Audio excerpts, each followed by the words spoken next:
복음을 들을 수 있는 기회가 있다는 것은 참 축복이죠. 그죠? 그런데 그 기회를 받았음에도 불구하고 복음을 여전히 깨닫지 못하고 받아들이지 않는 사람들이 있습니다. 벨릭스 총독이나 또 아그리빠 왕이나 또 베스도 총독이나 여러분 이 사람들에게 은혜가 흘렀던가요? 은혜가 흐르지 않았던가요? 은혜가 흐르지 않았잖아요. 그러면 여러분 이 사람들에게 복음을 전하는 것이 아무 의미가 없잖아요. 복음을 전해도 이 사람들에게는 은혜가 흐르지 않고 복음을 전해도 이 사람이 받아들이지 않을 거라는 사실을 알면 이거 그냥 싹 지워 빼버려도 될 것 같은데 왜 굳이 이런 기록들을 해놓았을까요? 제가 생각한 묵상은 그거예요. 이 사람이 비록 은혜가 흐르지 않고 들어도 안 받아들인다고 생각할지라도 뭐 해야 돼요? 복음을 바울처럼 전해야 한다는 사실을 모든 교회들에게 알려주고 가르쳐주기 위해서 저는 이런 기록들을 그냥 빼버리고 바로 배 타고 로마까지 가는 여정을 기록하면 될 텐데 굳이 아그리빠 왕, 베스도 총독에게 사도 바울이 복음을 전하는 이 장면들을 기록하고 있죠. 우리 주위에도 얼마든지 그런 사람이 있죠. 이 사람 인생 속에 하나님의 은혜가 흐르지 않는다는 사실을 알아요.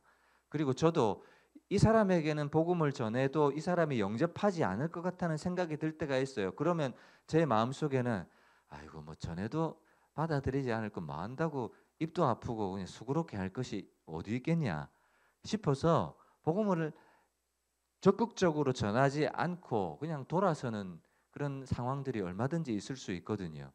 근데 사도 바울은 그렇지 않거든요.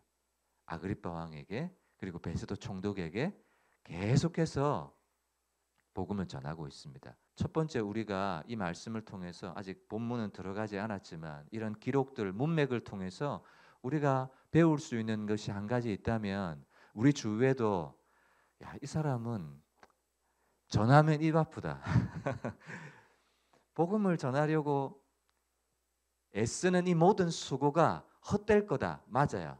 맞아요. 그런데 그럼에도 불구하고 교회의 사명과 역할은 사도 바울처럼 전해야 한다는 것. 이런 교훈들을 우리가 가장 먼저 저는 배울 수 있다고 생각합니다. 내 남편에게 전해봤자야. 이 사람은 절대로 안 변해. 맞아요. 그래도 뭐 해야 돼요? 그래도 바울과 같이 아그리빠 베스도는 인생의 은혜가 흐르지 않잖아요. 그리고 전해봤자 아그리빠 나름대로 핑계를 대면서 받아들이지 않아요. 베스도 나름대로 네 많은 학문이 너를 미치게 했다. 네가 성경을 너무 많이 읽어서 너 미쳤다. 이러면서 안 받아들이고 아그리빠 왕은 네가 이런 많은 말로 나를 그리스도인 되게 하려고 하면서 받아들이지 않고 결국은 은혜가 안 흐르는데도 사도 바울은 복음을 어떻게든 전하고 있잖아요. 그래서 이런 태도와 자세가 우리에게도 먼저 있어야 될 것 같아요. 교회가 존재하는 이유와 목적은 받아들일 것인지 안 받아들일 것인지에 대해 결과와 상관없이 때를 얻든지 못 얻든지 우리의 입술을 통해서 복음을 전하고 증거하는 것이 교회의 역할이다. 이런 사실을 가르쳐 주려고 저는 이 26장을 기록했다고 생각해요. 사실은 빠져도 되거든요. 빠져도 돼요. 그냥 로마로 바로 보내도 상관없어요. 그런데 기록하고 있는 이유가 저는 거기에 있다고 생각합니다. 여러분 이 아그리빠 왕은요. 세상적으로 보면 참 성공한 사람이고 복을 받은 사람이에요. 왜냐하면 로마라는 나라를 얻고 힘과 권력과 부귀영화를 누리고 있거든요. 그런데 여러분 정말 이 인생이 복을 받은 인생일까라는 질문에 우리는 그렇지 않다라는 사실을 알고 있습니다. 이 아그리빠의 가문은요. 이 헤롯 아그리빠 2세거든요. 근데 그 가문 속에는 뭔가 흐르고 있는 영이 하나 있어요. 무슨 말인가 하면 이 헤롯 아그리빠 2세 위에는 헤롯 아그리빠 1세가 있고요. 이 헤롯 아그리파 1세 위에는 헤롯 안티바스라는 왕이 할아버지가 한 명 더 있고요. 그 위에는 헤롯 대왕이 있어요. 여러분 헤롯 대왕은 어떤 일을 했냐면 예수님이 베들레헴에서 태어나셨을 때 누가 메시아로 왔는지를 동방 박사들이 숨겼을 때 2살 이하의 영아들은 다 죽여라라고 했던. 그러니까 이 헤롯 가문은요 주의 종을 대적하고 복음을 대적하는 그런 악한 가문인 거예요. 그리고 그 헤롯 대왕의 아들이었던 헤롯 안티바스는요 침례 요한이 헤롯 안티바스에게 너 동생의 아내를 취해가지고 결혼하는 거 같이 사는 거 그 옳지 않다 침례 요한이 가르쳤거든요. 그게 기분이 나빠가지고 침례 요한의 목을 그냥 참수시켜 버렸던 왕이 헤롯 안티바스예요. 그러니까 헤롯 가문은요 복음을 대적하고 주의 종을 대적하고 하나님의 옳은 말씀을 대적하는 이런 가문이었고, 그리고 헤롯 안티바스의 아들이었던 헤롯 아그리파 1세는요 초대교회의 야고보를 죽여버렸고 또 베드로까지 죽이려고 할 때 말씀해 보면 충이 이 헤롯 아그리파 1세를 먹어버렸다 이런 기록이 있거든요. 그리고 헤롯 아그리파 2세 지금 이 사람이잖아요. 지금 이 양반도 지금 어떻게 살고 있어요? 근친상간. 그러니까 이 헤롯 대왕의 가문은 세상적으로 보면 성공한 것 같고 형통한 것 같으나 여러분 세상에 잘 나가는 사람들 우리가 이렇게 볼 때 야 부럽다. 저 권력, 권세, 힘, 부귀영화 여러분 우리는 참 저 사람들 보면서 부러워하지만 정말 객관적으로 보세요. 이 사람이 정말 복을 받은 사람인가요? 정말 인생을 잘 살았던 사람이고 성공한 사람인가요? 이런 질문에는 그렇지 않은 거예요. 세상적으로는 복을 받고 잘 성공한 사람인 것 같으나 영적으로 보면 어떤 인생입니까?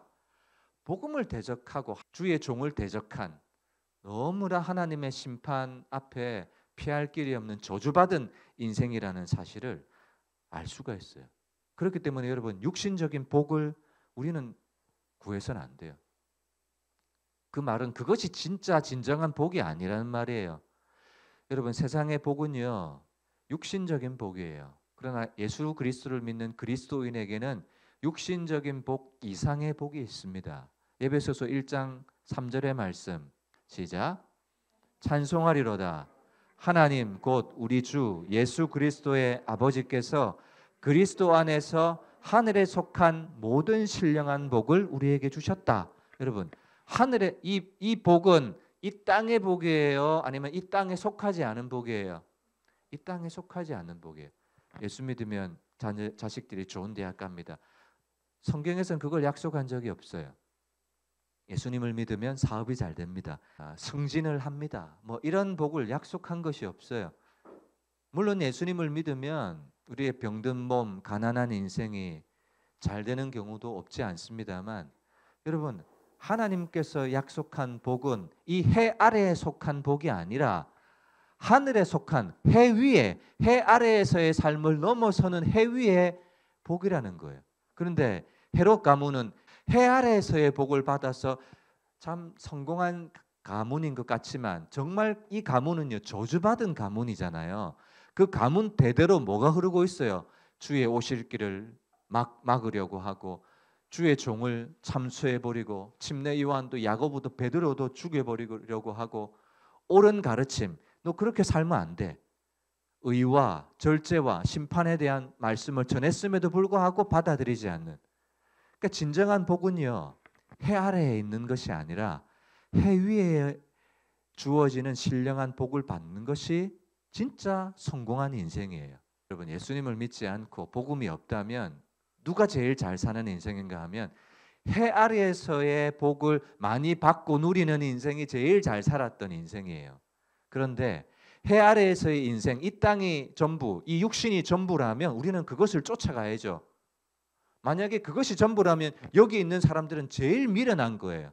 해 아래에서의 것을 그래도 가지고 취하기 위해서 가야죠. 일하고 뭐하러 쉬어요. 열심히 돈 벌고 아르바이트하고 투잡, 쓰리잡 가지고 열심히 일해야죠. 근데 전도서를 우리가 보지만 해 아래에서의 모든 것이 뭐래요? 헛될 뿐이래잖아요. 해 아래에서 모든 것을 가지고 누려봤던 솔로몬 역시도 다 누려봤자 헛되고 헛되며 헛되고 헛되니 모든 것이 헛되다. 바람을 잡는 것뿐이다. 헛되지 않은 것이 있다면 단 하나 뭐래요? 하나님을 경외하는 것. 그것은 헛되지 않더라. 이렇게 얘기하고 있거든요. 그러니까 정말 이 헤롯 아그리빠나 베스도는 성공한 인생인 것 같지만 누구보다 저주받은 인생이라는 사실을 알 수가 있습니다. 지금 사도 바울은요, 황제에게 상소를 했기 때문에 그 공문에다가 써야 돼요, 죄명을. 그래서 죄명을 얻기 위해서 아그리빠 2세와 함께 다시 이 청문회 비슷한, 재판 비슷한 상황 속에 있습니다. 그런데 여러분, 바울이 지금 어떤 죄명으로 고발을 받았는지 이전에 보았던 말씀을 우리가 기억해 보면 세 가지예요. 성전을 모독했다. 그리고 바울이 어디로 가든지 폭동을 일으켰다, 소요를 일으켰다라는 죄목이었습니다. 그리고 나사렛 예수를 섬기는 어떤 이단의 종파였다라는 죄목으로 고발을 당했거든요. 그런데 여러분, 이런 죄명은 명목일 뿐이에요. 바울을 죽이기 위한 명목일 뿐이고, 진짜 사도 바울이 이 재판을 받는 이유가 있어요. 오늘 그것을 우리가 주목해서 봐야 돼요. 6절을 한번 보세요. 이제도 여기 서서 자기가 신문을 받는 것, 재판을 받는 것, 그리고 아그리빠 왕 앞에 서 있는 것은 하나님이 우리 조상에게 약속하신 것을 바라는 까닭이라고 하잖아요. 그러면 여러분, 하나님이 아브라함과 이삭과 야곱에게 약속하신 것이 뭐예요? 그걸 알아야 되잖아요. 그게 뭡니까, 여러분? 구약 성경에 약속하신 것이 뭡니까? 예수 그리스도를 보내겠다는 거예요. 창세기 3장 15절. 내가 너로 여자와 원수가 되게 하고 내 후손도 여자의 후손과 원수가 되게 하리니 여자의 후손은 내 머리를 상하게 할 것이요 너는 그의 발꿈치를 상하게 할 것이니라 하시고, 여러분, 여기에 약속된 여자의 후손이 누굽니까? 예수 그리스도. 그리고 예수 그리스도가 뱀의 머리를 밟아버릴 것이다 하잖아요. 여러분, 이 구절이요, 뭐라고 얘기하느냐면 신학자들이 원시복음이라고 얘기해요. 원시복음. 최초로 주어진 복음에 대한, 예수 그리스도가 오실 것에 대한 약속이라고 주어지는 원시복음이라고 하는 거예요. 한번 따라해 봅시다. 원시복음. 하나님이 구약 성경에 에덴 동산에서 처음으로 주셨던 약속이에요. 여자의 후손으로 오시는 메시아, 그분을 약속한 거예요. 그리고 아브라함과 이삭과 야곱으로 쭉 이어지는 이 약속이 다윗으로, 모세로 계속 이어지는 약속이 있는데, 한 구절 더 볼게요. 창세기 22장 16절. 여러분, 이 장면은 뭐냐면 아브라함이 독자 이삭을 모리아 산에서 번제로 드리려다가 아브라함아 하면서 하나님이 말씀하시는 겁니다. 시작. 이르시되 여호와께서 이르시기를 내가 나를 가리켜 맹세하노니 내가 이같이 행하여 내 아들 내 독자도 아끼지 아니하였은즉 내가 내게 큰 복을 주고 내 씨가 크게 번성하여 하늘의 별과 같고 바닷가의 모래와 같게 하리니 내 씨가 그 대적의 성문을 차지하. 여러분, 내 씨 할 때 이 씨는요, 갈라디아서에 보면 이 씨는 예수 그리스도 한 메시아를 상징하는 거예요. 예수 그리스도가 그 대적의 성문을 차지하리라. 18절. 또 내 씨로 말미암아, 내 씨가 단수의 복수예요. 아브라함과 다윗의 후손으로 오시는 그 한 사람, 한 메시아, 예수님, 그 씨로 말미암아 천하 만민이 복을 받으리니, 예수 그리스도를 통해서 모든 천하 만민이 복을 받는 대로 돌아오게 하겠다는 하나님의 약속이 6절. 하나님이 우리 조상에게 약속하신 것을 바라는 까닭. 그러니까 바울이 진짜 이 신문과 재판을 받는 이유는 예수 그리스도가 메시아다라는 사실을 믿고 그것을 증언했기 때문에 내가 지금 여기서 재판을 받는 거지, 뭐 성전을 모독했느니 소요를 일으켰느니 그건 다 명분에 불과한 것이다, 이렇게 얘기하는 거예요. 자, 여러분 7절도 보세요. 본문 7절. 이 약속은 우리 12지파가 밤낮으로 간절히 하나님을 받들어 섬김으로 얻기를 바라는 바인데, 자, 여기까지. 여러분, 메시아에 대한 약속은 사도 바울만 받은 것이 아닙니다. 온 이스라엘 12지파가 다 메시아에 대한, 오실 메시아에 대한, 구세주에 대한 이 약속을 동일하게 가졌다는 거예요. 근데 차이가 있고 구별되는 점이 있다면 뭡니까? 바울은 얼마 전에 십자가에 죽은 그 예수가 메시아다라는 것이고, 그리고 이 메시아가 십자가에 죽었다가 부활했다라는 것을 믿고 전하는 것이 바울이고, 유대인 입장에서는 십자가에 죽은 예수가 어떻게 메시아일 수 있느냐, 그리고 죽었는데 어떻게 그가 죽음 가운데서 부활했다라고 전하느냐라고 말하는 거예요. 여러분, 예수님께서 나귀를 타고 예루살렘 성에 입성하셨을 때 수많은 사람들이 어떻게 했습니까?